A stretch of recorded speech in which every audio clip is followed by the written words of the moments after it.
Hi, I'm Firecrafter Jacob, And I'm Firecrafter Ben. and today we're going to be walking you through the requirements for camper. Let's go! The first requirement of camper is understand and demonstrate the principles and high standards of scouting and personal attitude and example. What this basically means is really just respect all the other campers at camp and respect the environment.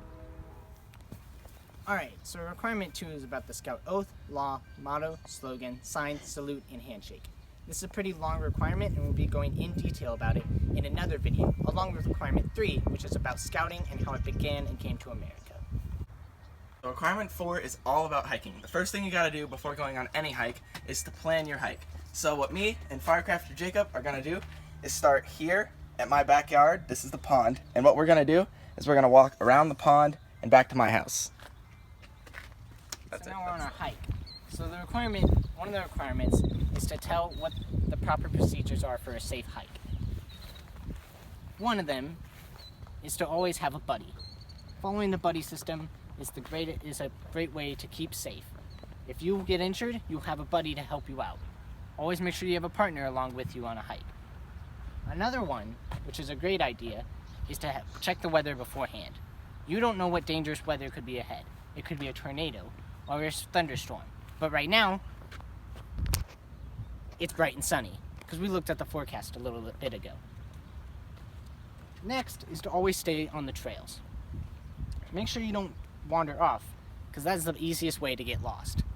See how we have a clear marked path that we're going to always follow throughout this entire hike. I'm not going to go off into someone's yard because because I could get lost. I could get lost behind that fountain or something else and just get lost, endangered, and injured. Next requirement is to always have enough water. It's really hot right now. I know I'm sweating, and that means I'm losing a lot of liquid. But I have water so that I can drink it and make sure that I stay hydrated and keep going on this hike. Alright, so the next part of the hiking requirement is basically just showing proper etiquette when you're on a hike. One of the most important things is the leave no trace. Basically, don't just be throwing your trash all over the place when you're on the hike, because normally these paths are like nice places, it's nice wildlife, and like you don't want to mess that up for other people. You want to keep it nice and clean for all the other hikers that are coming through.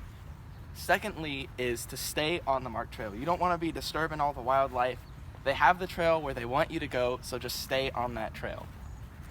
And thirdly, probably one of the most important is don't disturb other hikers. Just let them go about their business. Let them have fun like you're having fun.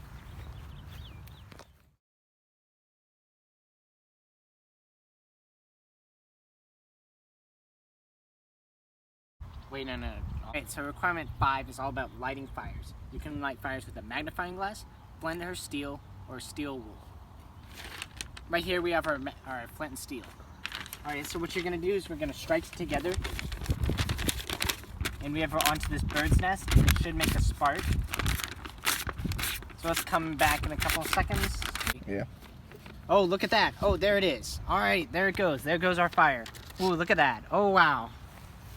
Next requirement is all about the compass. So we've got our circle here, and then you've got the 4 cardinal directions. That's north, east, south, and west. And then in those, you sort of have some mini directions. That's basically just a combination of what we already have. So it's northeast, southeast, southwest, and northwest. And then at the center of that, we have a red pin that always points north. So this next requirement is all about finding your way. One way you can do that is by looking at the stars. Unfortunately, it's daytime. However, the sun is a star, and it rises from the east and sets in the west. So, if you're during the day and you see the sun rising, you know that way's east. And if it's setting, that way's west. But what about at night? Well, there's one very helpful star called the North Star, and it shines bright. It's daytime, so we can't see it, but if you're out at night, you can always look to the North Star, and you'll know you'll be going north. Requirement 10 is all about the pocket knife. First is the proper handling of a pocket knife. You never want to walk around with like an open pocket knife. That's a great way to get yourself hurt. And then whenever you are giving someone else a pocket knife, you hand it to them and you don't let go until they say thank you. Thank you. All right, can I have that back? Thank you. So, next is proper use. Whenever you are using a pocket knife, there's something called a blood circle.